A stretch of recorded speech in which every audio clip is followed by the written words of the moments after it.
이제 여러분 밝은 얼굴 뵙게 돼서 감사합니다. 여름은 더워야 만물을 성장시키고 가을에 풍요를 가져오는 모양입니다.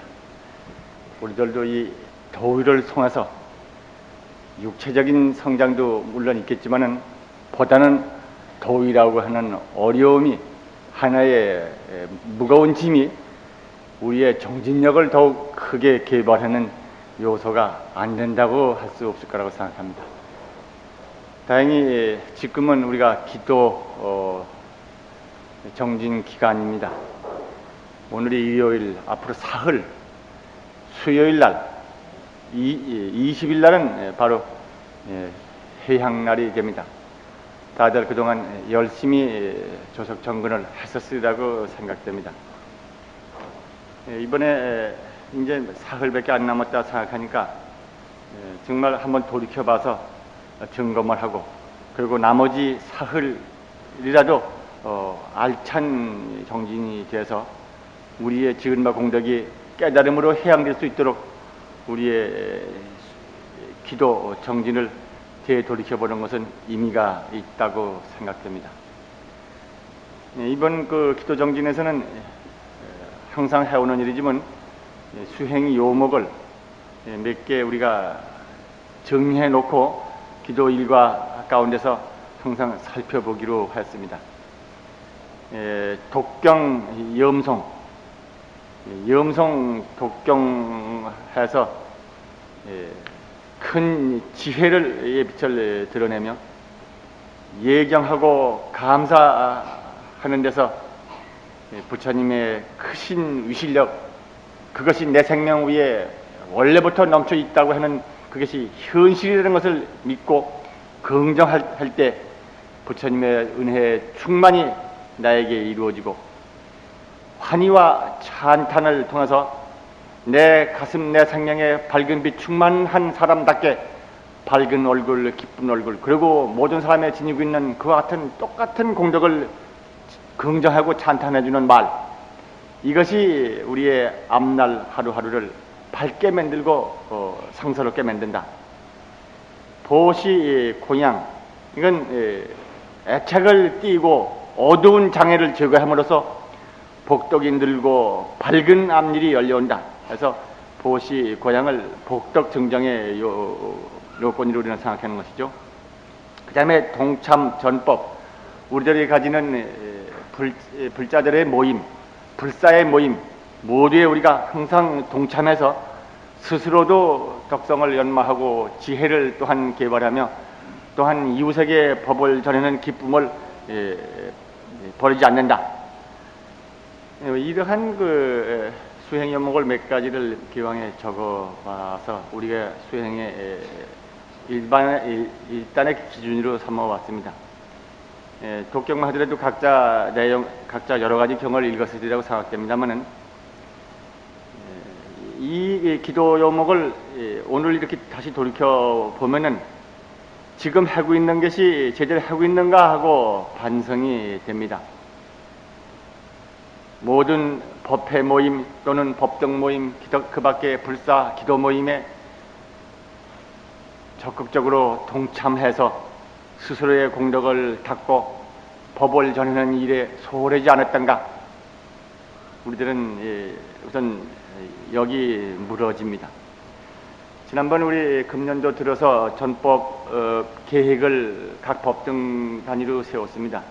그리고 6월에는 그거를 점검하는 달로 삼았었습니다. 그러나 6월달 서로 하자고 점검대회를 하려고 하다가 그것이 전법과 수행에 오히려 어떤 부담을 줄지 모르겠어서 공식적으로 그런 것은 갖지 않고, 다만 각 법등 마하보살에게 현재까지의 각 법등에 소속된 법등의 인원들 숫자를 제시해 드리고, 발족했을 때 금년 초와 대비해서 몇 프로의 증장이 있었다, 그런 표를 아마 드렸을 겁니다. 그것은 각자가 알고도 있겠지만은 지금 사무실에서 본부에서 파악하고 있는 것은 이 정도다 하는 걸로 일러드려서 나의 법등이 이만큼 성장하고 이만큼 전법을 성과를 이루었다 하는 것을 스스로 확인하는 계기를 삼았습니다. 제가 명등보살님이나 마보살을 통해서 그 결과에 대한 아무런 얘기는 아직 묻지도 않았고 듣지도 못하고 있습니다만은, 전법이 최상고양을 하려고 하는 우리의 큰 과업이 잠시도 소홀할 수가 없습니다. 독경은 다들 지금 천수다란이라 외시는 분도 계시고, 뭐 다른 경, 행원품이나 보문품, 지장경이나 그 밖의 경전들을 읽을 것입니다. 그러나 저는 반드시 무슨 경전이 있든지 반야심경은 빼놓지 말고 3편, 7편하고 독송하라. 그렇게 우린 약속을 했죠.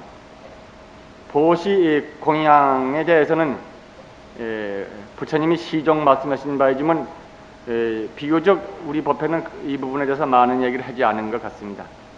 내가 수일 전에 전화 연락을 받은 것도 어느 법등의 구법회 명등보살이신데, 나는 이번 기도 때 보시 공양을 하지 않았다. 그것은 몰라서 그렇다.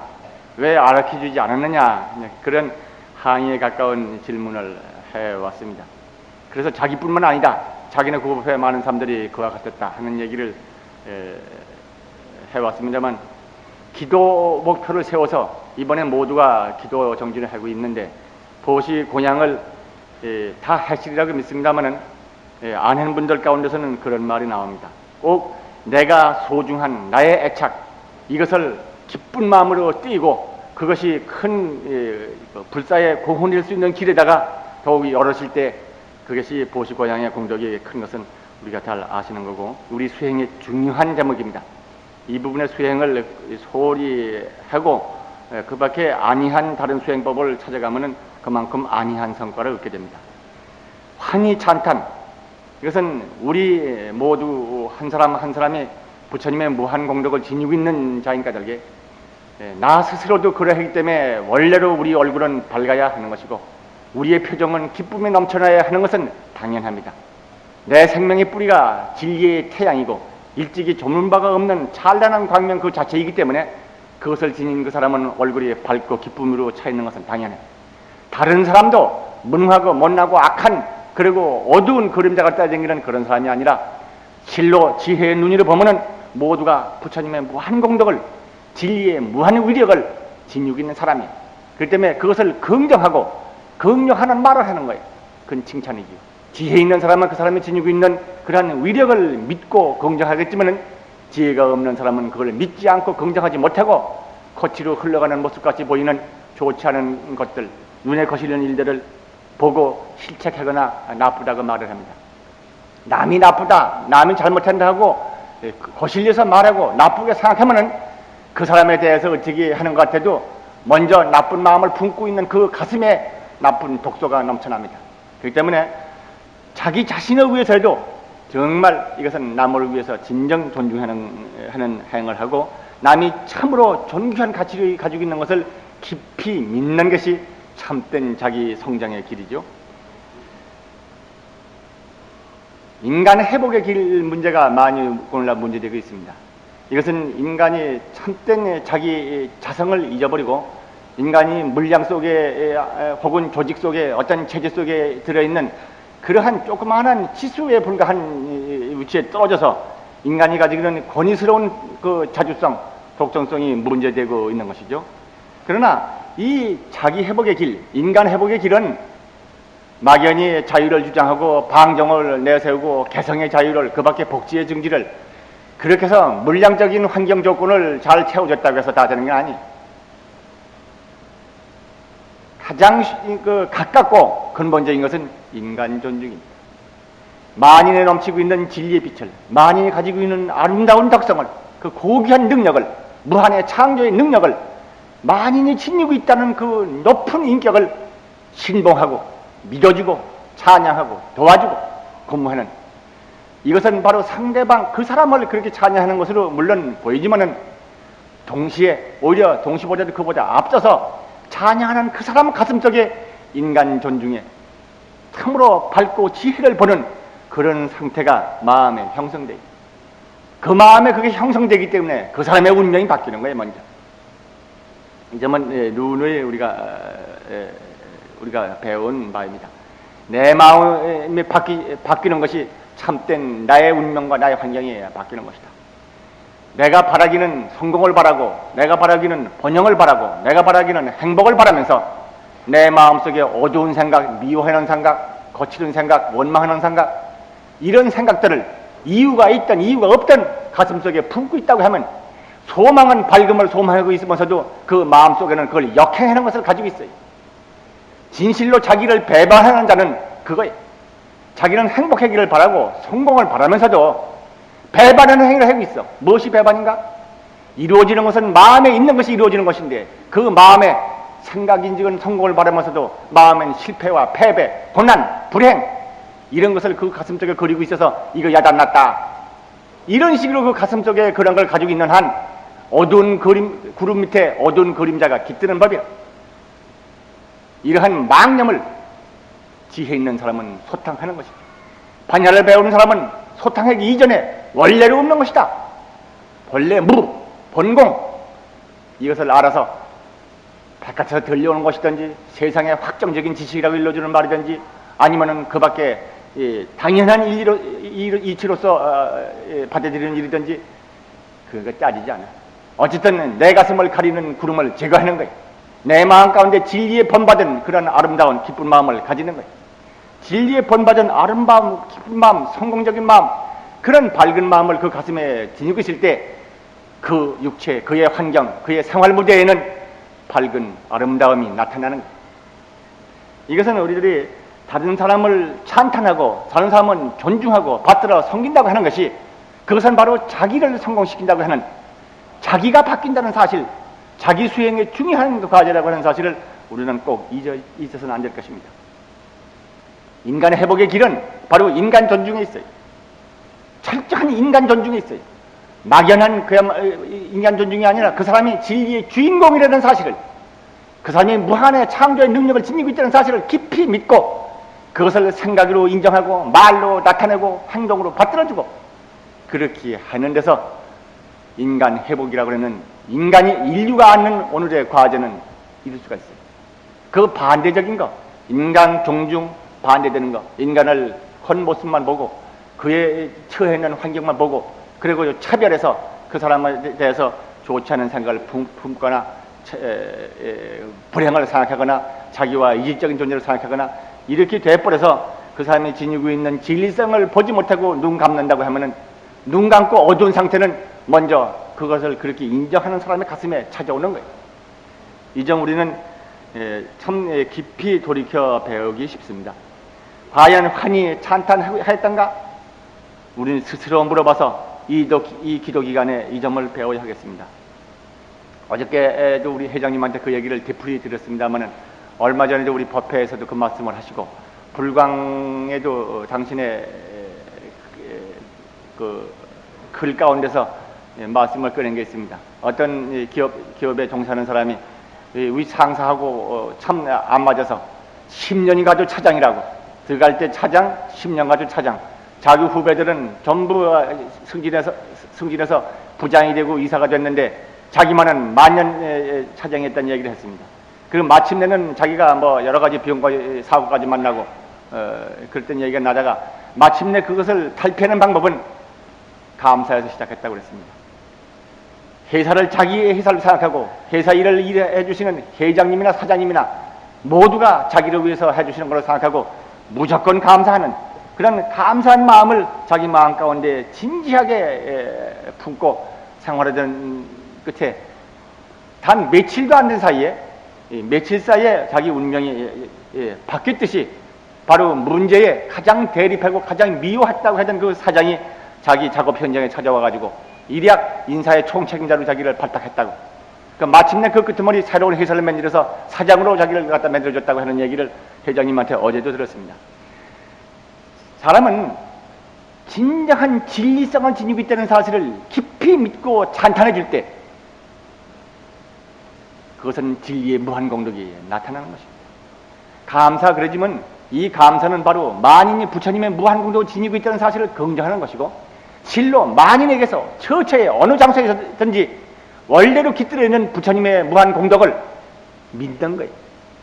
부처님의 공덕은 저기는 있고 여기는 없고 이 사람에게는 있고 저 사람에는 적고 저 사람에는 아주 없고 그렇게 있다 없다 하는 게 부처님은 아니고 그것이 부처님의 공덕, 부처님의 지혜도 아니에요. 처처에 부처님의 공덕은 충만되어 있는 거예요. 어느 시간에 어느 공간도 어떤 사람에게 있어서도 부처님의 그런 무량위덕은 차별이 없어. 이것이 현실이야. 내가 보지 못하고 인정하지 못하는지 몰라도 진리의 눈으로 본 바 현실이야. 이 현실을 긍정한 사람, 어떻게 그 자리를 자기 가슴 가운데 받아들여서 감사로서 자기 가슴 속에 뒤살린 사람, 이 사람이 진리를 그 가슴에 드러낸 사람이에요. 그렇기 때문에 진리가 가지는 불가사의의 위덕은 그에게 찾아온다 하는 말을 우리가 하는 것입니다. 예, 염송은 다들 우리 잘들 하십니다. 어제 우리 철야정진을 지켜보고 저는 새벽에 제가 가서 게으름을 피우고 잤습니다만 어제 저녁엔 참 비교적 뽑힌 분들만 오신 것 같아요. 제가 기억하기로 70여 명밖에 오시지 않은 것 같아요. 제가 잘못 봤는지 모르겠습니다만 새벽에 순 셋째입니다.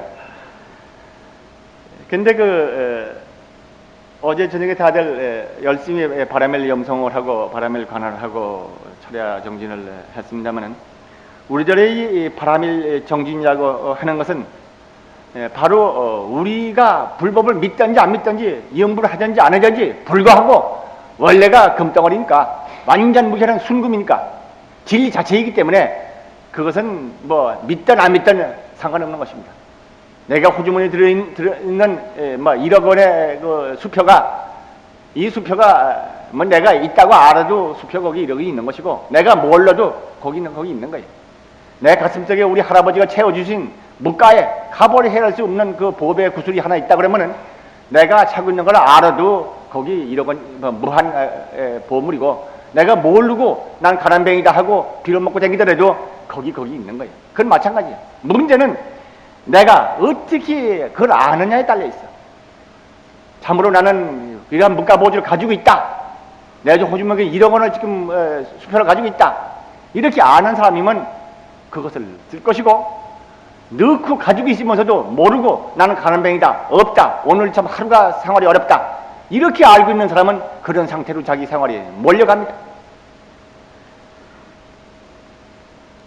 우리들이 깊은 마음속에 깃든 진리의 세계와 우리가 가지고 있는 생각과 여기는 현전 차이가 있어요. 아까도 말씀드렸다시피 이 생각 여기에 부처님의 무한 공덕과 그 위실력을 지금 받았다. 이렇게 믿고 이 사실을 끊임없이 확인하는 수행, 이게 바라밀 부처입니다.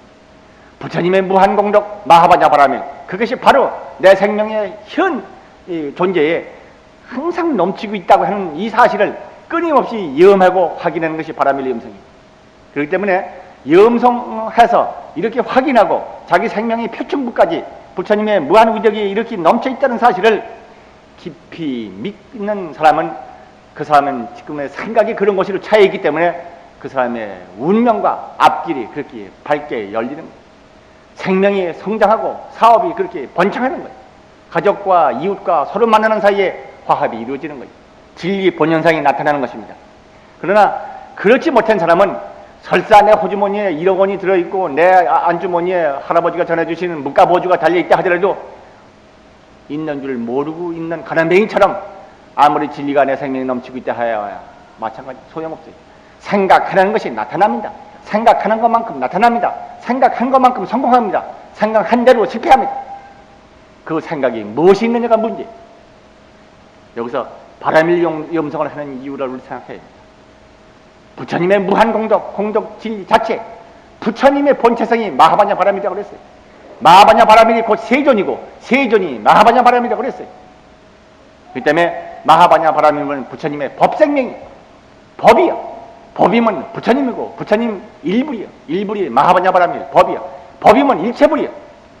그 때문에 마하바냐 바라밀을 염한다고 하는 것은 부처님의 법생명을 염하는 것이고 부처님의 진리 그 자체를 내 생명 위에 가득히 실현하는 거예요. 이렇게 이해한다 그러면 우리들의 바라밀 염성의 이도 더욱 우리가 알차게 느껴질 것입니다. 바라밀 염성을 해서 큰 지혜로 완성한다. 이렇게 지난번에 적어봤습니다만 마하바냐 바라밀 자체가 대지혜 완성이니까 큰 허물이 없을 것입니다.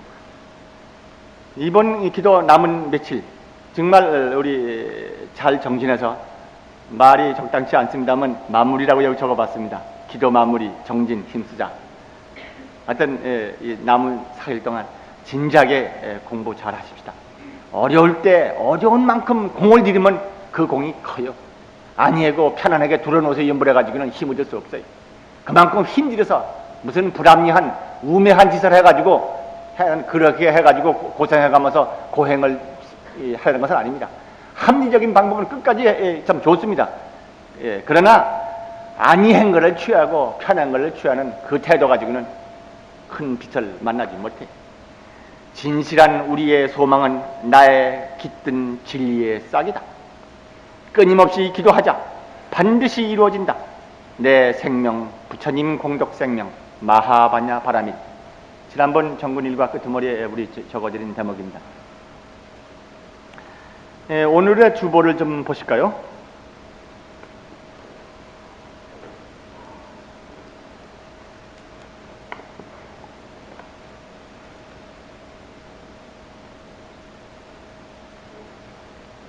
기도 마무리 정진 힘쓰자. 이것은 제가 지금 한 얘기고요.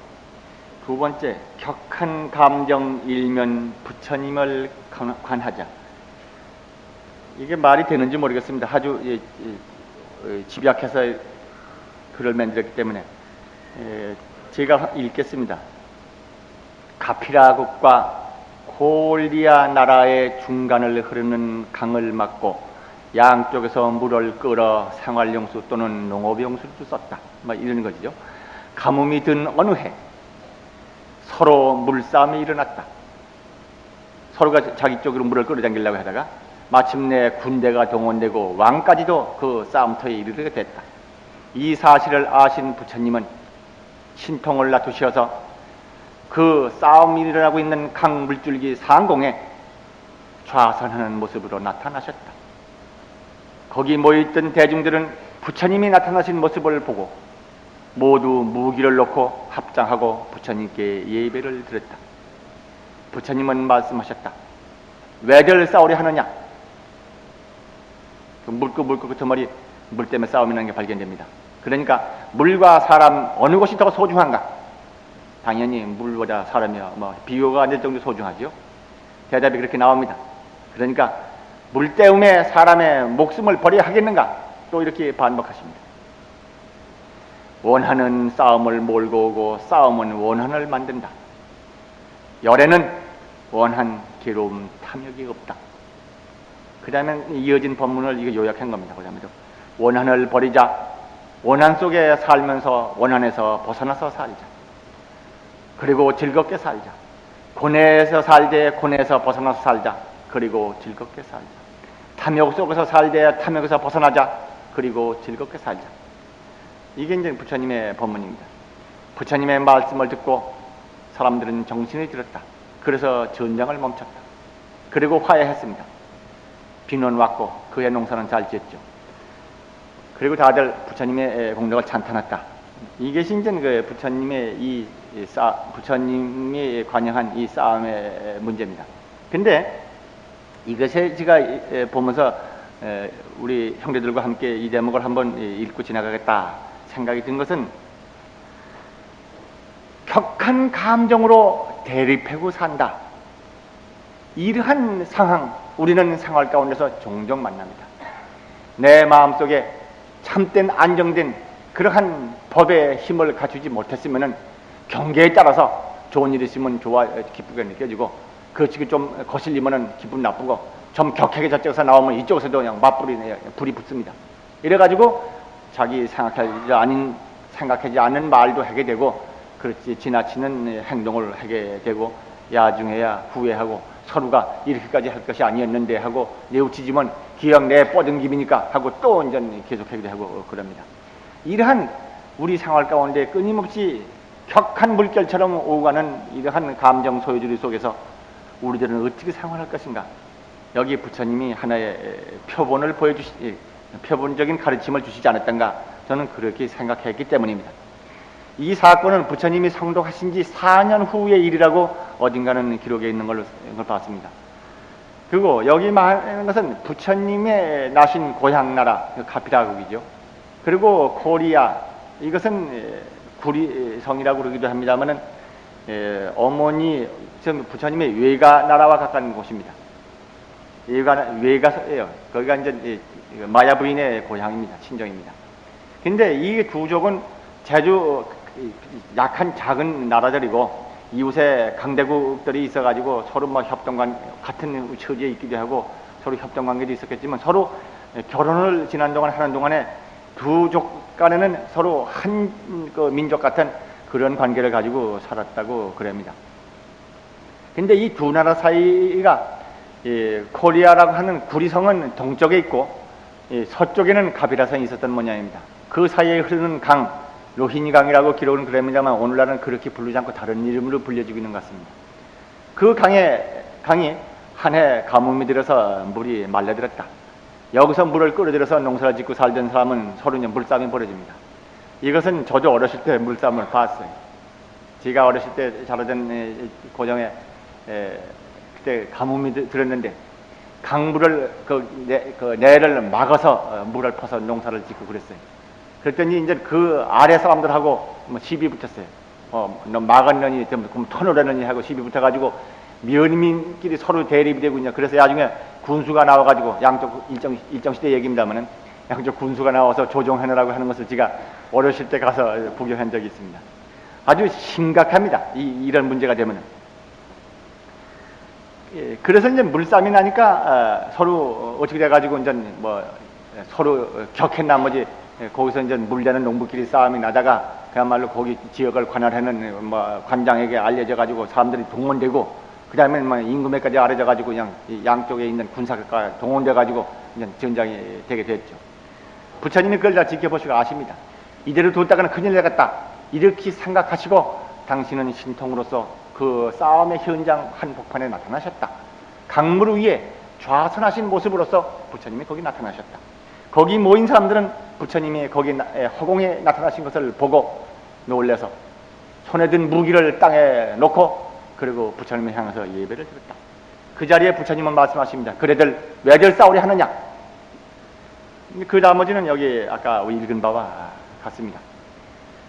그런데 여기서 부처님이 그 싸움하는 현장 위에 나타나셨다. 그렇게 해서 저 사람들에게 싸움을 말리고 마침내 화합을 하고 해서 죽음의 자리를 만들지 않게 만들었다. 이것은 오늘날 어떻게 받아들여야 할 것인가? 제가 여기 적은 것은 격한 감정일 때 부처님을 관하자. 어떤 미움이 생기고 화가 끌어올고 그러거든 염불하자는 겁니다. 부처님을 생각하자는 것입니다. 부처님은 생각이 안 나거든 그저 습관을 들이세요. 호흡을 훅 들어 마셔서 그래서 아랫배에다 힘을 확 모으고 호흡을 들어 마시면서 관세음보살, 마하바냐 바라밀 아니면 부처님 뭐 아버지 조니 염불하자. 여기는 바로 격한 감정으로 싸움이 벌어지고 있는 이 순간에 부처님이 거기 상공에 나타났다. 이 말은 바로 그대로 싸움이라고 하는 흥분된 상태, 반이설정 상태가 벌어질 그때 우리들은 가슴에 부처님을 불러일으키자. 뭐지않다면 늦어도 좋으니 한 번 욕을 하고 나가자 두 번째부터 관세음보살 불러보자. 뭐 내뻗은 김에 한다고 해서는 안 돼. 그냥 어느 때나 마음 들었을 때는 이렇게 해서 부처님을 생각하자. 부처님을 생각하면은 전장 그 격한 감정이 가라앉는 것이다. 여기 부처님이 말씀하시기를 무엇이 물과 목숨과 무엇이 소중한가? 그리고 원하는 싸움을 몰고 오고 싸움을 원한을 만든다. 그 다음에 열에는 원한, 괴로움, 탐욕이 없다. 부처님을 생각하고 염하는 사람은 그 사람은 그 마음 가운데 청정심이 일어납니다. 원하느니라 분하자 하는 생각, 탐욕스러운 생각들이 제절로 사라집니다. 이 말은 문자만 가지고 말하면은 대단한 말이 못 됩니다. 근데 이건 실지에서 오는 말들입니다. 우리들 항상 독경을 하고 열심히 힘들어서 염불한 사람, 졸음이 와도 이기고 염불해가고 좀 힘이 든다고 해서도 쉬지 않고 그냥 계속해서 염불하고 한결같이 염불 공부를 지어간 사람은 평생 생각하고 말하고 있는, 이렇게 생각하고 있는 것이 그저 얕은 생각으로 말하는 게 아니고 깊은 마음에 있는 힘이 나타나서 말하게 돼요. 그래서 그 사람은 깊은 지혜가 나오고 무슨 생각을 해도 집중적인 생각을 해가지고 깊이 있는 통찰력을 가지고 말하는 그런 지혜를 얻게 돼요. 이음부를 하고 수행을 해가지고 달라진 것은 그런 데 있어요. 말을 하더라도 참으로 진지한 말이 됩니다. 화가 나서 욕을 하거나 하더라도 그 금방 그것뿐이야. 어떻게 나오는 바람에 확 무슨 말을 했다가도 그 뒤 끝이 없어요. 무슨 들뜬 생각이 잠시 났다가도 그 밑바닥에 밝은 큰 것이 붕긋이 드러납니다. 구름이 슬쩍 걸쳤지만은 그 바닥에 큰 달이 있어가지고 달이 그냥 솟아오르는 것처럼 내 마음, 내 생각 그 밑바닥에 조금도 동요함이 없는 맑은 마음, 조금도 괴로워하지 않은 맑은 마음, 조금도 아프지 않은 맑은 마음, 그 한 물건이 속에서 솟아올라와요. 그렇기 때문에 나도 모르게 한번 욕을 하고 화를 냈다가도 두 번 생각이 안 나고 에이 그만둡시다. 금방 싱겁게 그냥 풀려져 버려요. 남범에 어떤 사람은 뭐 싱겁게 그러느냐? 싱겁습니다. 할 게 없어요. 그 마음속에 다툼이 없는 그 물건이 솟아올라와요. 그건 우리 평상적으로 보고 듣는데 끄달려가지고 격한 감정을 쓰고 싸우고 뭐 좋아하고 이렇게 살던 사람에게는 그게 되지가 않습니다. 뭐 감정이 한양 이쪽으로 그냥 방향을 한도를 틀었으면 그냥 그쪽 방향으로 대해서 그냥 악셀트를 그냥 확 밟았기 때문에 그냥 분리스피드를 달려버리는 거예요. 그러지만은 그렇지가 않고 이 밑바닥에 완전한 자기 통제에 되어 있는 그런 경향적인 물결을 타지 않는 그런 부동한 자기가 염불 수행하는 사람은 딱 바닥에 깔려있기 때문에 사고를 내지 않아. 그러게 말을 크게 실수하지 않냐고 뭐 장난하고 노홍을 하고 해도 동년하고 장난하고 노홍하는 그걸로 끝나지 조금도 그 이상에 끌려나가지 않아요. 이게 염불하고 수행하는 사람들이 가지는 특성입니다. 그런 사람들은 그렇게 말과 감정이 아무리 격하게 돌아가는 것 같아도 깊은 데까지 가지를 않습니다. 그래서 열애를 생각한다, 염불한다 이거예요. 그런 일을 당하실 때 염불한다. 염불하면 열애는 원한 괴로움 탐욕이 없다. 부처님이 없다 이 말은 바로 부처님을 염할 때 내 마음 가운데 일어나는 그러한 탐욕스러운 마음이나 원한이나 노여움이나 괴로움이나 그런 것은 없다. 그런 것이 없는, 노여움이 없고 괴로움도 없고 그러한 그 괴로움이 노여움이 없는 그러한 맑은 청정심이 안에서 부처님을 생각하면 솟아나는 것입니다. 그게 평소에 염불하는 사람은 그런 것을 풍부하게 가슴속에 간직하고 있기 때문에 깊은 마음 가운데 그걸 간직하고 있기 때문에 무슨 일을 당하실 때 관세음보살, 부처님, 남아미 탑을 아니면 마하바냐 바라면 하여튼 부처님을 염하면은 바로 내 속에 간직했던 그러한 맑은 생각, 충만한 힘, 그것이 그야말로 꼭지를 틀으면 수도에 물이 나온 것처럼 꼭지를 틀은 것처럼 돼가지고 솟아나기 때문에 흔들리는 마음, 미혹한 마음, 잘못된 데 끄달려 가려고 했던 마음, 그것이 딱 정리돼 버리고 바른 자기 자세로 돌아와 버리고.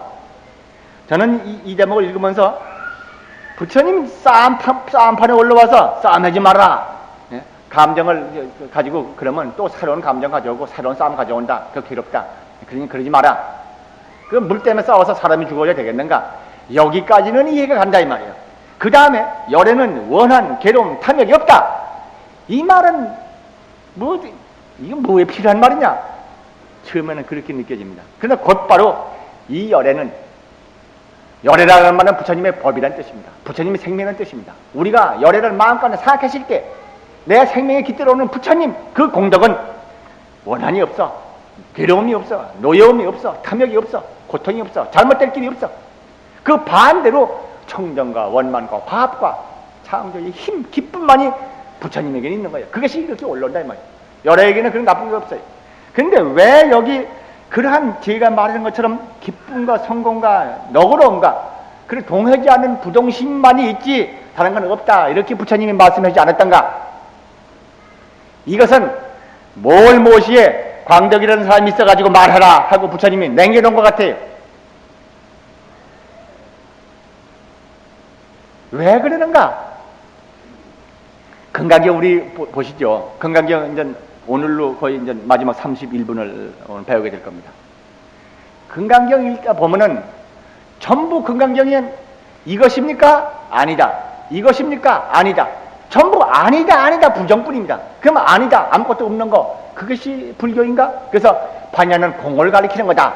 공이 불법이다. 이렇게 다들 말을 합니다. 그건 문자만 본 사람들.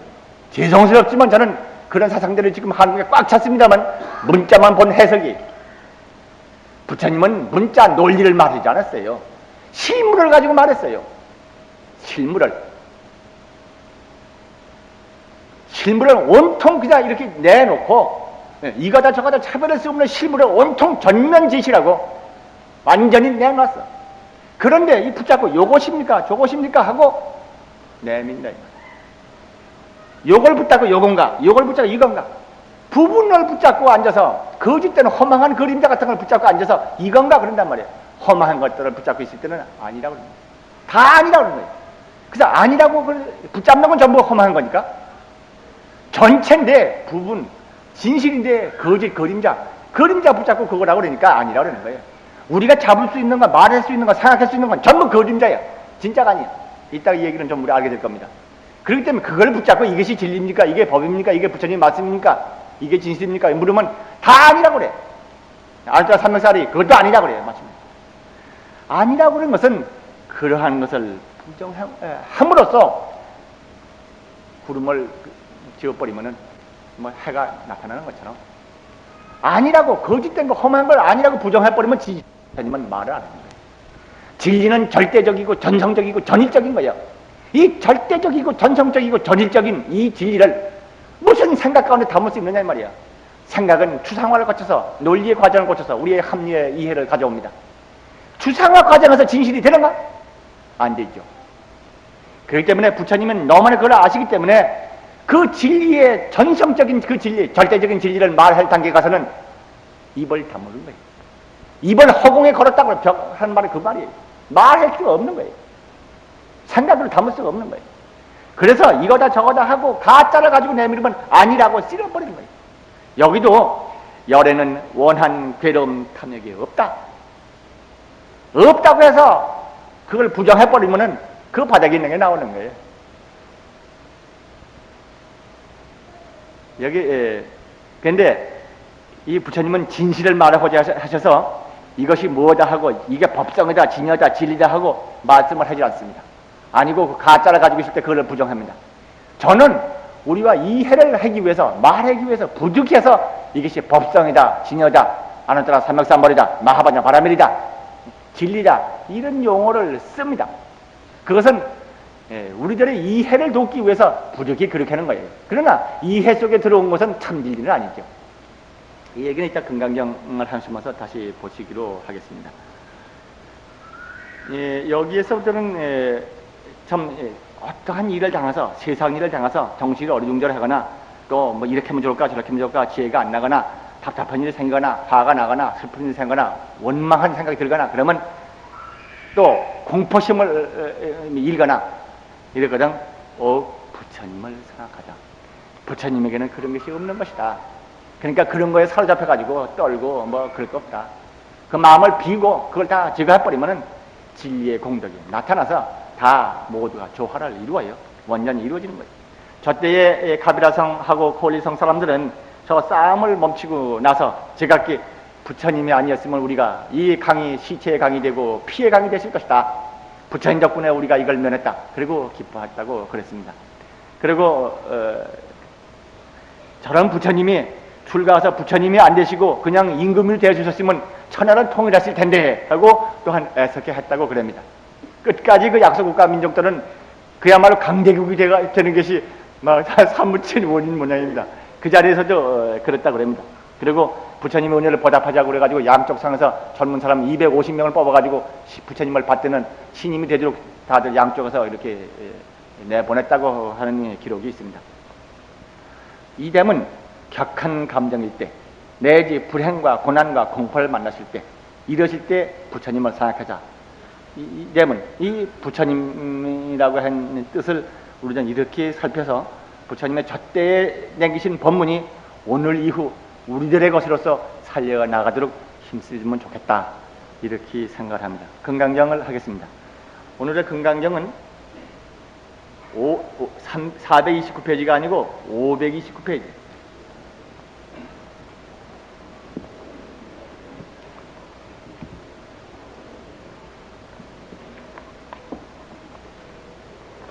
같이 한번 읽으시기로 할까요? 529페이지 제31분 본문부터 그것만 읽겠습니다. 그 다음 페이지까지. 수보리야, 만약 어떤 사람이 말하기를 열애가 악견과 인견과 중생견과 수다견을 말하였다 하면 수보리야, 어떻게 생각하느냐? 이 사람이 내가 말한 바 뜻을 아는 것이냐? 아니옵니다. 세존이시여, 이 사람은 열에 설하신 바 뜻을 알지 못함이옵니다. 어찌한 까닭인가 하오면 세존께서 말씀하신 악견과 인견과 중생견과 수자견은 곧 악견, 인견, 중생견, 수자견이 아니었고 그 이름이 악견, 인견, 중생견, 수자견이옵니다. 수보리야, 안욕따라 삼약 삼버리심을 바란 자는 일체법에 응당 이와 같이 알며 이와 같이 보며 이와 같이 믿고 이해하여 법상을 내지 말지니라. 수보리야, 말한 바 법상이란 것도 열애가 곧 법상이 아니요 그 이름이 법상임을 말하느니라. 거기까지.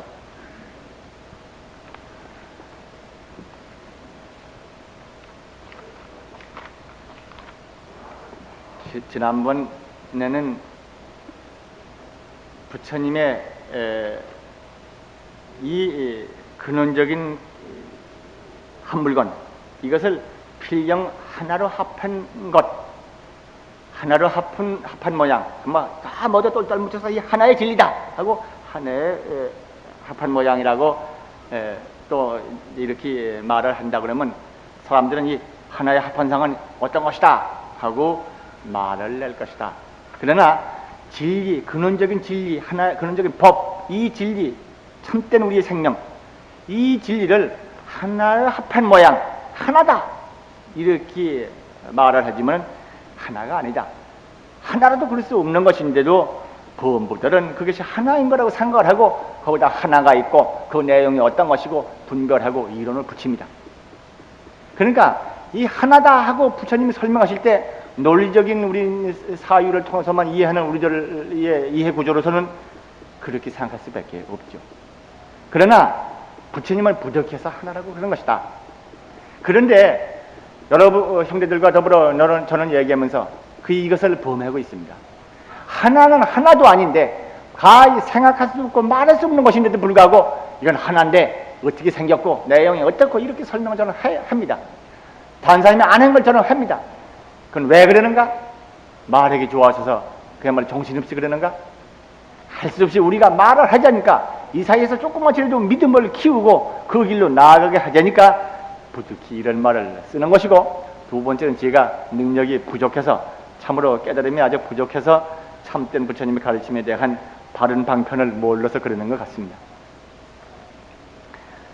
그런데 여기가 이제 금강경 제31분, 32분은 이번은 마지막이 됩니다.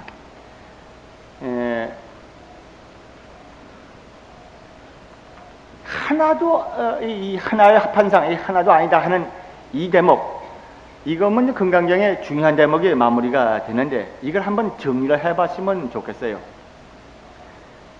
항상 제가 하던 이야기고 그래도 사방에 썼고 집안에 돌아가서나 나가서나 항상 하는 이야기입니다만, 마조심 법문을 한번 오늘 생각하자고. 시간이 많이 흘러가서 이 얘기를 다 할 수 있는지 모르겠습니다만, 마조심은 아시다시피 당나라 때 선맥의 참 중요한 고봉입니다. 그분의 제가거사에 유명한 방거사가 있다고 그랬죠. 근데 이 방거사하고 만난 법문을 다시 한번 해보겠습니다.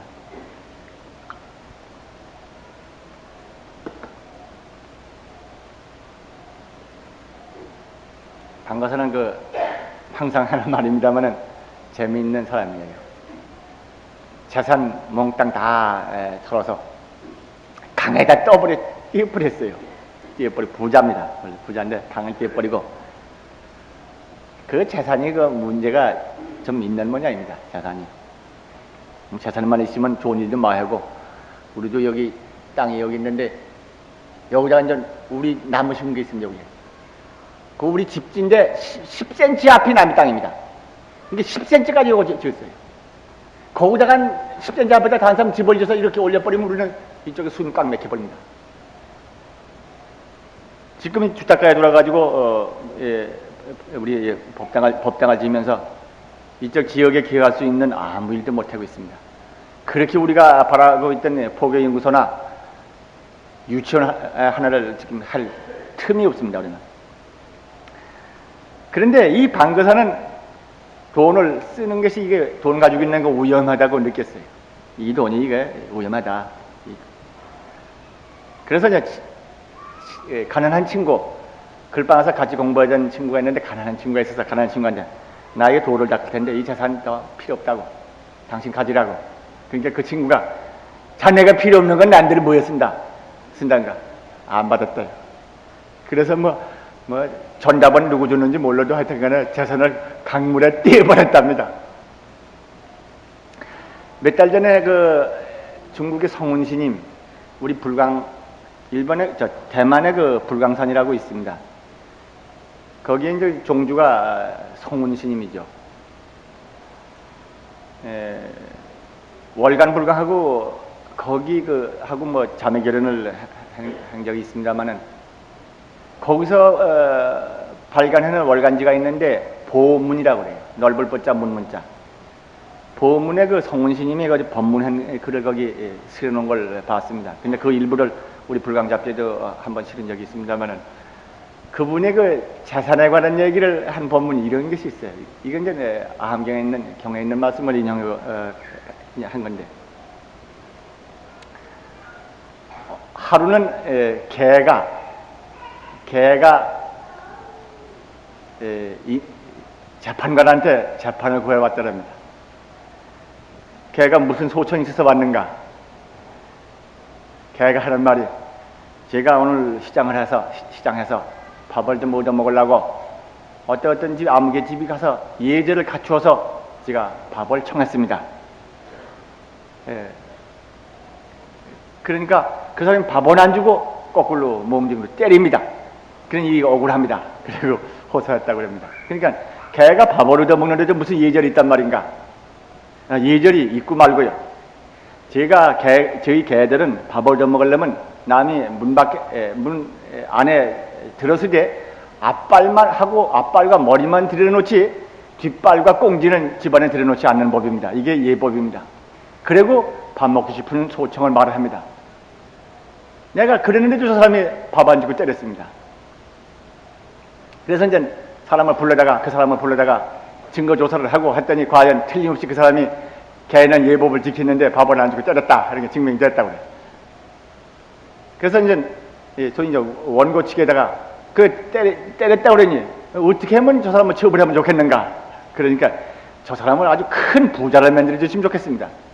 개가 그렇다고 그래요. 그 부자가 되더니 그게 무슨 그런 처벌이 있겠는가? 그러니까 하는 말이, 저 사람을 큰 부자를 만들어줘야 제게 속이 시원하겠습니다. 저도 전생에 큰 부자였습니다. 큰 부자였는데 부자가 되고 보니 참으로 지가 사람 마음이 낮아가지고 허탄 짓을 해가지고 참으로 쓸 마음을 못 쓰고 할 짓을 못하고 그럴 땐 마음만 쓰고 그럴 때 행만 했어요. 마침내 무수한 고통을 받고 금생은 개가 돼가지고 먹다 남은 밥이나 먹거나 그야말로 남한테 발길에 채거나 그리고도 항의도 못한 신세가 되었습니다. 저 사람을 부자를 만들어 주십시오. 참 영리한 개입니다. 근데 그분은 다른 경에 있는 이야기도 인용을 해왔어요. 파사이광 어떤 사람이 큰 부자가 자기 집에서 어떻게 하다가 아주 좋은 보물 상자를 받았어요. 전단향인가 무슨 보물로 된 비싼 상자를 땅에서 캤어요. 그래서 광고하기를 이 나라에서 제일 가난한 사람한테 이걸 주겠다. 이렇게 광고를 했습니다. 그러니까 사방에 가난한 사람들이 나야말로 여기서 제일 가난합니다 하고 그걸 놔달라고 청해옵니다. 아니라고. 당신은 가난한 사람이 아니라고. 아무리 가난한 사람이 와도 안 줍니다. 당신은 가난하지 않다고. 사람이 야중들이 그러면 나중에 왜 가지고 그러면 우리보다 더 가난한 사람이 어딨단 말이에요. 당신이 안 주려고 그러면서 괜히 그런다. 그러니까 말이 이 나라에서 제일 가난한 사람이 파사익 대왕이요. 자기 나라 임금님이 제일 가난하다. 그 왜 임금도 가난하냐? 그 말이 없습니다. 그 소문이 퍼져가지고 임금님한테 갔어요. 임금님이 그 장자를 보자고 합니다. 보자고 해서 장자를 만나가지고 임금님이 가지고 있는 창고 구경을 시킵니다. 이건 뭔가? 이 금창고 아닙니까? 뭐 이건 비단 창고가 아니겠습니까? 뭐 아닙니까? 해서 그냥 온갖 보물 창고를 다 구경시키고 자기 말로 이 보물이고 금이고 비단이고 막 이렇게 다 보였다. 다 보고 나서 그때야 이제 왕이 말을 합니다. 이 사람아, 그래 내가 이렇게 보물이 많은데 그래도 이 세상은 제일 가난한 사람이라고 자네가 나한테 핀자를 줬대지 하고 호령을 합니다. 그러니까 어찌 가난하다고 그러지 않겠습니까? 이렇게 가지고도 부족했니? 하나 누구 도와주지도 않고 가난한 사람 도우지 않고 세상을 위해서 쓰지 않고 이거 가지고도 더 거둬들이려고 그러니 얼마나 가난합니까?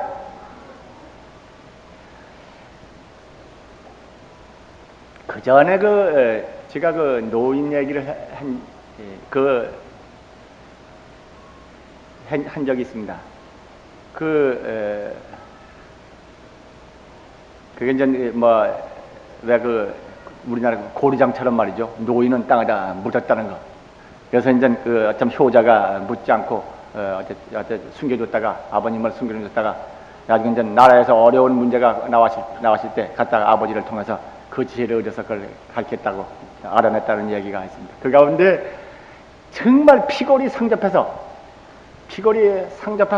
그냥 뼈에다가 가죽을 붙여놓은 것 같은 그런 사람이 나타나가지고 이보다 더 시작한 사람이 있느냐 하고 물었다는 얘기가 있습니다만은 그것이 바로 부자이면서도 참 베풀 줄 모르는 자비한 마음을 모르는 그런 속은 거칠은 가지고 있어도 심성은 굶주리기 있어요. 마음속은 굶주려서 마셔도 부족해요. 목말라 한없이 갈증을 가지고 있는 거예요. 그 갈증을 아무리 퍼부어도 말려지지 않는 그 얘기가 이제 여기 나와서 제가 그때도 이 얘기를 들은 적이 생각합니다. 역시 그 마음이 넉넉한 사람, 그 마음이 정말 부처님의 법생명을 이어받은 사람답게 노력해 그런 사람이야 해야 참 너그러운 사람인데 참된 사람들 텐데 그렇지 아니하면은 끝없이 받고 두렵고 쌓으려고 거기다가 단단히 안전보장착을 해놓고도 부족하다 그러면은 그거 참 정말 굶주린 사람이라고 그런 말이 되겠죠. 오늘 어찌해서 그 얘기를 들었는가 모르겠습니다. 이 얘기를 끊는지 모르겠습니다만 우리의 깨달음이라고 하는 진리의 존재성은 누구든지 가지고 있지만은 이것을 뭘로 보고 바깥에 있는 물건이로나 형상 가운데서 얻으려고 하면은 얻어도 밑빠진 독처럼 한이 없어요. 정말 진리의 본성을 자기 생명 가운데서 보는 깨달음과 함께 있고 법성과 더불어 자기 생명이 이어짐을 아는 사람이 있어서 정말 따뜻하고 너그럽게 살아가. 나는 오늘 금강경의 마지막 때문에 가까이 와서 아까 마조스님 얘기를 하다가 얘기를 한 것 같습니다만은 이 얘기를 좀 조금 시간이 다 돼서 이 말씀을 좀 해야겠습니다. 방거사는 그렇게 해서 재산을 갖다 이 재산이 내 수행에 별 도움 안 된다 그래가지고 그냥 내버려버리고 자기 수행해서 마침내 생사를 마음대로 했습니다. 그 딸도 그랬습니다. 그 부인도 그랬습니다. 그 아들도 그랬어요. 시간 없어서 그 얘기를 제가 되풀이하지 않겠습니다. 그저 가려면 가고 올려면 오는 그러신 것처럼 살려면 살고 이 몸을 벗으려면 벗는 거 마치 지금 더울 때 옷을 하나 훌쩍 벗든지 입든지 하는 것처럼 자유스러워했어요. 그 집안 사람들이. 그런데 이 마조 그 대사에게 그 방거사가 와서 물었는데 이 방거사는 이렇게 물었습니다. 만법과 짝하지 않은 자가 이 무엇입니까? 만법과 더불어 짝하지 않은 자가 이 무엇입니까? 하모니는 불여 만법 위려자 시 옥순이고 불여 만법자 시옥수. 불여 더불어 같이 하지 않는다. 만법과 더불어 같이 하지 않는다. 위려자 더불어 벗이 된 자, 짝되는 자. 그러니까 만법과 더불어 짝되지 않는 자가 누굽니까? 옥수라 그런 것은 누구냐 이런 뜻이죠. 이것은 삼라만상 모두 삼라만상 만법은 변해가고 있습니다. 사람도 남에서부터 끊임없이 지금 달려가고 있고 끊임없이 죽음을 향해서 지금 쉬지 않고 가고 있습니다. 이 삼라만상 나라를 둘러싸고 있는 자연도 환경도 사회도 그냥 지금 변해가고 있습니다. 하나도 머무르는 게 없습니다. 그런데 이 속에서 변치 않는 게 뭡니까? 만법은 변해도 변치 않는 게 그거 무엇입니까? 이렇게 묻습니다. 대답입니다. 서강의 물을 한 입에 다 마시고 오너라. 일구흡진 서강수. 한 입에 서강물을 다 마시고 오너라. 한숨에 서해바다 물을 다 마시고 오라고 하는 것 말과 마찬가지입니다. 이 말은 자칫 그저 동문서답같이 보이지만 사실인즉은 참으로 만법과 짝하지 않은 그 진리를 직접 보여준 거예요. 아주 입에다가 그냥 만법과 짝하지 않은 걸 물려주고 눈앞에다 확 들이대준 것과 마찬가지. 그런데 우리들은 그렇게 생각하지 않습니다. 이 입 물 한 잔, 한 컵에 물도 못 마시는 이 목구멍에다가 바닷물이 들어가? 강물이 들어가? 그 말도 안 되는 소리다. 그렇게 생각합니다. 왜 그런가? 우리들은 그렇게 그러한 논리, 그러한 그 사유가 짜여진 그런 의식구조 가운데 살고 그런 생각 가운데 꽉 우리 살고 있는 그거예요. 우리가 살고 있는 그런 거단 말이에요. 우리의 인식세계가 그거예요. 그런데 이 진리, 만법과적으로 짝하지 않는 자, 이 물건은 지금 말한 것처럼 일구흡진 서강수, 단숨에 서강물도 마실 수 있는 서강의 물이나 입이나 정말 그런 걸림이 없는 그러한 것이요. 근데 이 말을 어떻게 해석해야 될 것인가? 대개 우리의 인식구조라고 하는 것은 생각하는 생각, 그리고 우리 생각이라고 하는 것은 거듭어 본 경계를 대하고 보고 느낀 것. 이 경계를 보고 느낀 것, 그걸 분별한 겁니다. 경계를 보고 느끼는 것은 우리 자체의 인식기관, 감각들. 이 눈, 귀, 코 같은 이 6가지 육군이죠. 눈, 귀가 안입이 섰으니 하여튼 이러한 인식기관이 바깥의 경계를 대해서 눈이 물건을 보고 빛깔을 보고 형상을 보고 귀가 소리를 듣고 하는 것처럼 그런 우리 감각기관이 바깥 물건을 보고 내 마음에서 그걸 알아가지고 이것을 이렇다 저렇다 따지고 분별하고 합해보고 또 공상을 해보고 이건 있고 이건 없고 이렇게 하는 가운데서 내가 인식하는 육군과 육군의 대상이 되는 6가지 경계와 그것을 인식하는 6가지 의식과 합해서 3, 6, 18개라고 그러죠. 우리가 알고 있는 건 그것뿐이에요. 그러니까 이 인식기관과 상관없는 바깥의 경계하고 상관없는 그 사이에 얻어진 알고 있는 거 그거 상관없는 그것은 전혀 몰라요. 우리의 인식구조, 우리가 알고 있는 거 전부 이 18개라고 하는 성을 쌓아놓고 그 성의 창구를 통해서 들어온 것만 알지 그 밖의 것은 모르는 거예요. 우리는 보고 듣고 생각하고 있는 이것으로서 미꽃이처럼 자기를 집어져 짓고 앉아서 그것이 자기 세계예요. 그러나 진리는 우리가 생각하고 마음먹고 한정지우진 대로 진리가 있는 건 아니에요. 진리는 원래로 무한대 이것이 전래 무한대.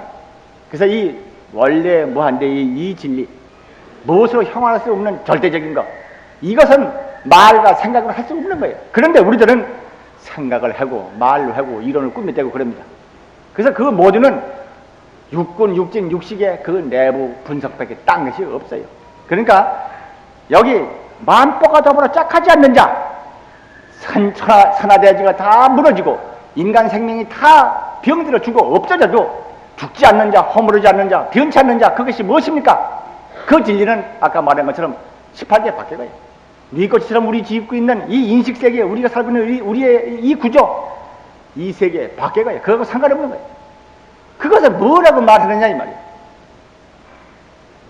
거기서 지금 그 자체를 직접 말한 게 물이 불이다.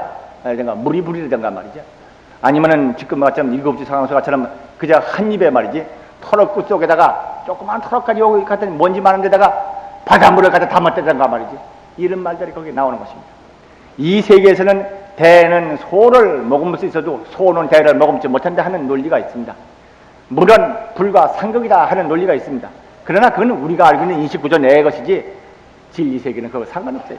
여기 진리의 근본 자리는 그말로 멸하지 않고 불멸의 우리의 생명의 진전은 이와 같이 해서 우리의 인식구조를 초월한 절대적인 것이다. 그 진리는 난 몇 가지로 분석을 해봅니다. 우리가 배우고 닦고 알아서 있는 것이 아니다. 그렇지 않고 본래적인 것이다. 만인은 불교를 믿든 안 믿든 뭐 닦았든 안 닦았든 불구하고 이와 같은 근원적인 이 진리가 만인에게 있어서 본래적인 것이다. 두 번째, 이 진리는 죄를 지었든 악한 일을 했든 잘났든 못났든 불구하고 항상 그 진리는 드러나 있다. 그냥 현전성이라고 그럽니다. 이 진리는 항상 드러나 있다. 어떤 사람들은 다들 말을 합니다. 이 진리는 만인이 다 가지고 있는 불성이지만은 우리는 번외망상에 덮여 있어가지고 번외망상이라고 하는 때를 다 베끼고 나야 그 다음에 그것이 나올 것이 아니냐. 그렇기 때문에 장차 미래에 이룰 수 있는 미래 성취형의 가능성이지 그 진리는 지금 현재에 있는 것은 아니다. 이렇게들 말을 합니다. 그러나 이 말은 바르게 한 것이 못돼. 이 말은 우리들이 가지고 있는 이러한 미혹의 내부에서는 이 말이 가능합니다. 미혹의 내부에서는 미혹이 있다고 집착하기 때문에 이런 말을 하지만은 진리 깨달은 입장에 서서는 그런 것이 없어요. 지금 우리를 둘러싸고 있는 망견이라고 하는 것이 따로 있는 것이 아니, 이것이 있다고 집착하기 때문에 진리가 하고 모르지. 진리는 원래 완전하게 드러나 있는 것입니다. 이것이 이제 부처님의 눈에서 보는 것이고 깨달은 안목이 보는 것이고 반야가 그렇게 보는 거예요. 그러니까 진리는 항상 현존되어 있다. 항상 드러나 있다. 다만 내가 여기 대낮인데 불구하고 잠자다가 꿈을 꾸다 보면 그 꿈 속에서 도깨비를 만나든지 혹은 뭐 좋은 일을 만나든지 혹은 고난을 만나든지 슬픈 일을 만나든지 하고 울든지 뭐 춤을 추든지 할 텐데 그것은 꿈꾸는 사람 꿈속에서 혼자 그리고 있는 것 뿐이지 그 사람이 있는 그 방, 그 벡터 그거는 그대로 평화하고 밝은 땅이다.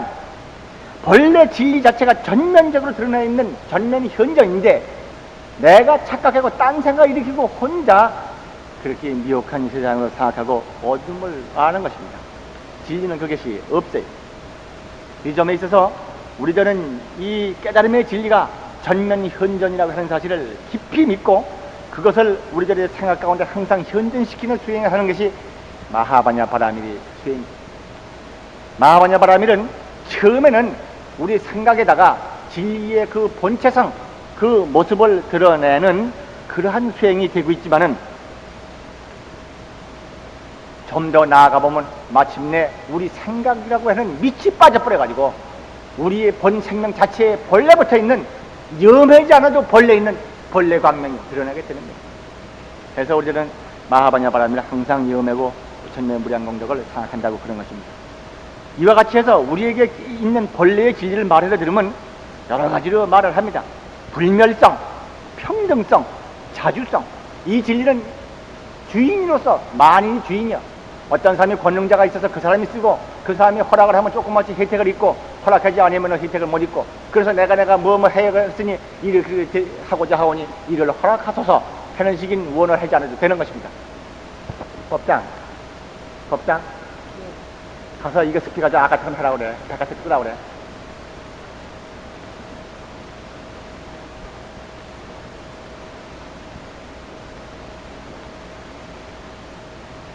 진리는 만인이 주인이야.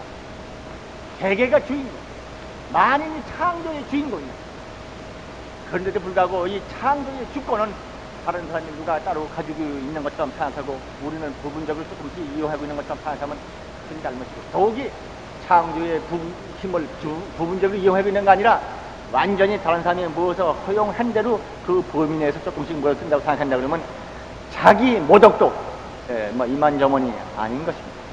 원래 진리가 가지는 이 본성이 만인의 먼 모습이고 만인이 그 주인공이고, 이것을 알아서 우리들이 진리의 자주성, 그리고 우리들 한 사람 한 사람이 그 진리의 주인공이라는 사실을 알아서 처체의 창조의 주인공다운 본능을 발휘해야겠다, 이렇게 말씀을 드릴 수가 있죠. 그 다음에 원만성, 그 다음에 독존성.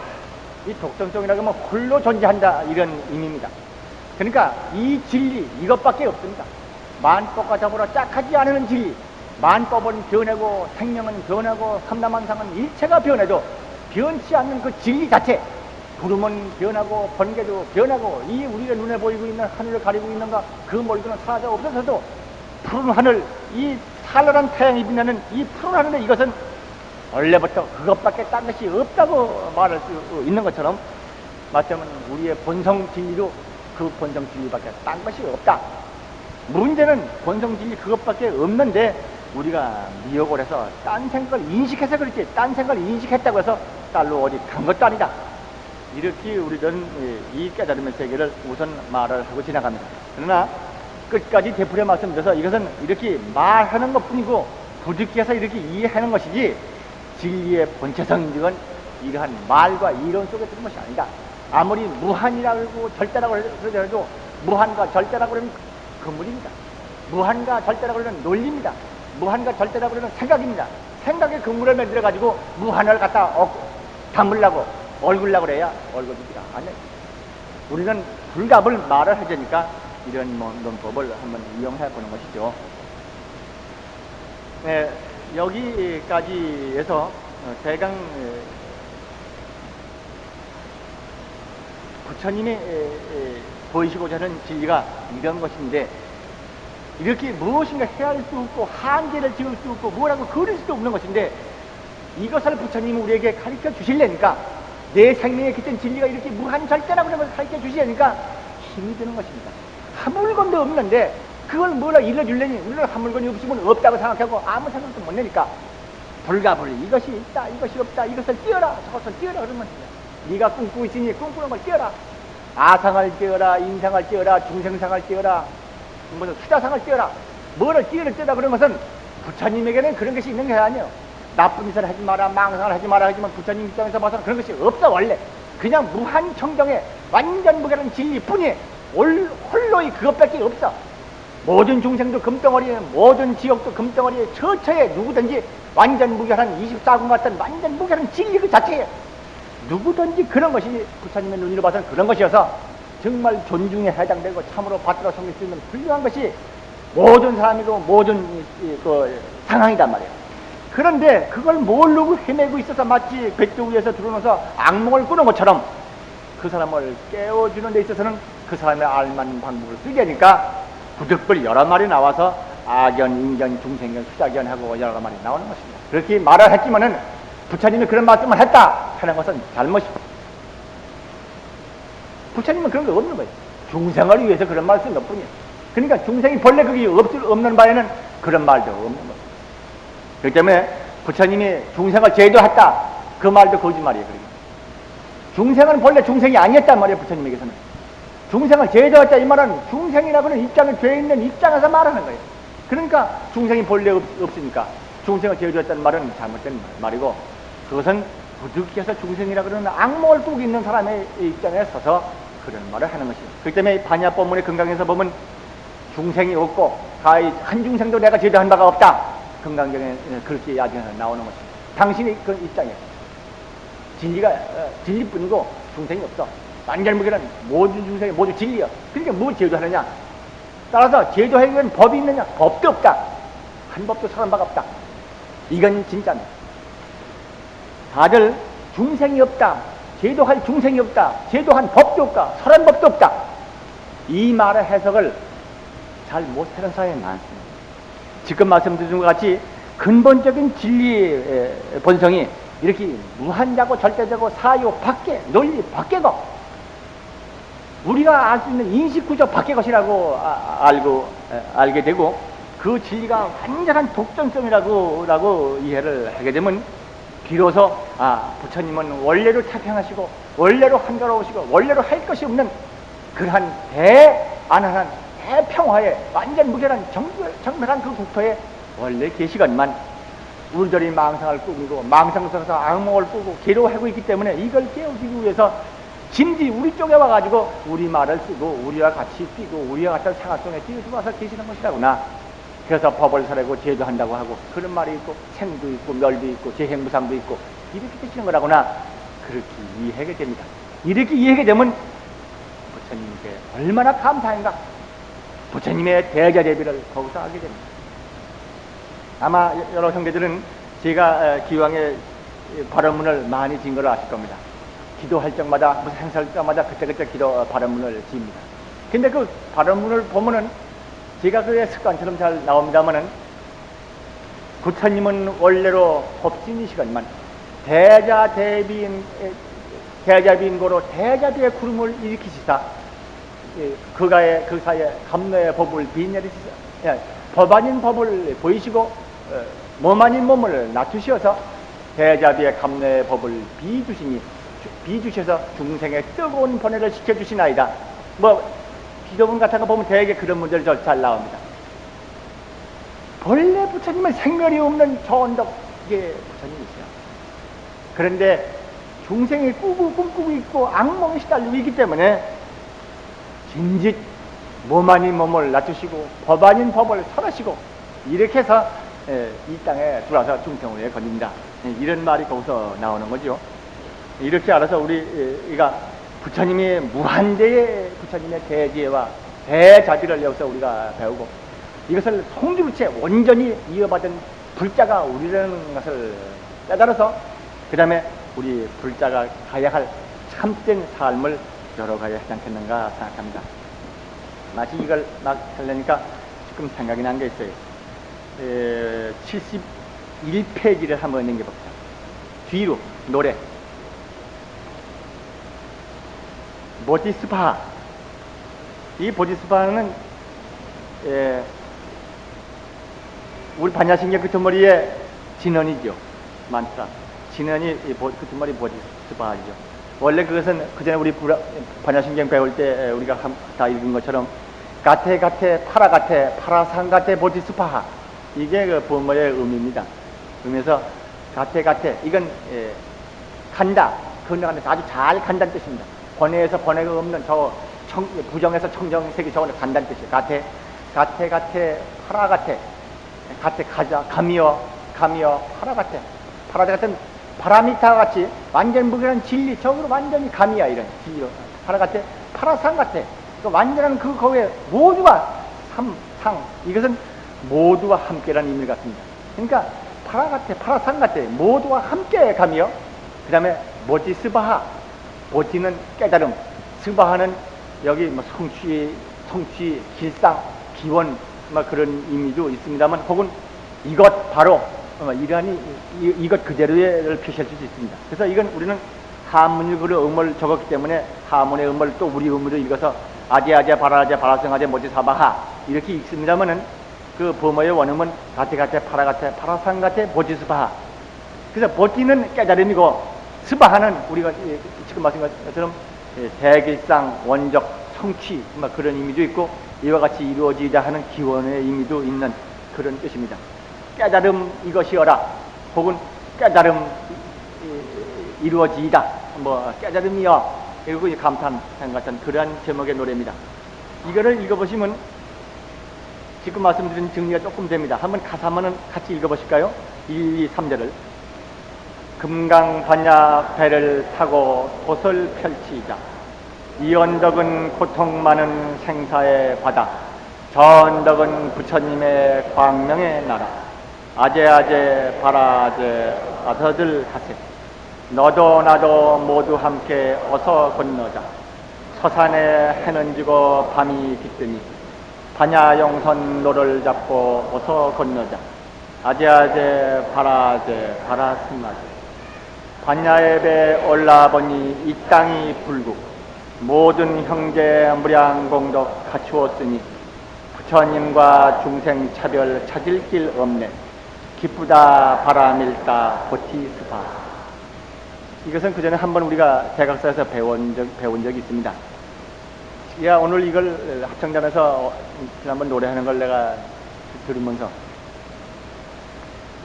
금강경이 바로 이제 이 대문에 여기 와서 우리 모두가 보디스바하 이 노래를 요 뱃노래풍이라고 그랬는데 뱃노래 듣듯이 우리가 정말 부를 수 있는 그런 정도까지 다 지금 오지 않았는가. 금강경은 정말 우리에게 이 자리가 바로 광명의 국토, 그대로 부처님의 무량 공덕의 국토라는 것을 열어주신 참 높은 법문이었다. 그래서 보디스바하 하고 우리들이 참 기원하고 감사하고 감탄할 수 있는 것이 아닌가 그런 생각이 들어서 여기 참고로 한번 같이 읽어봤습니다. 감사합니다.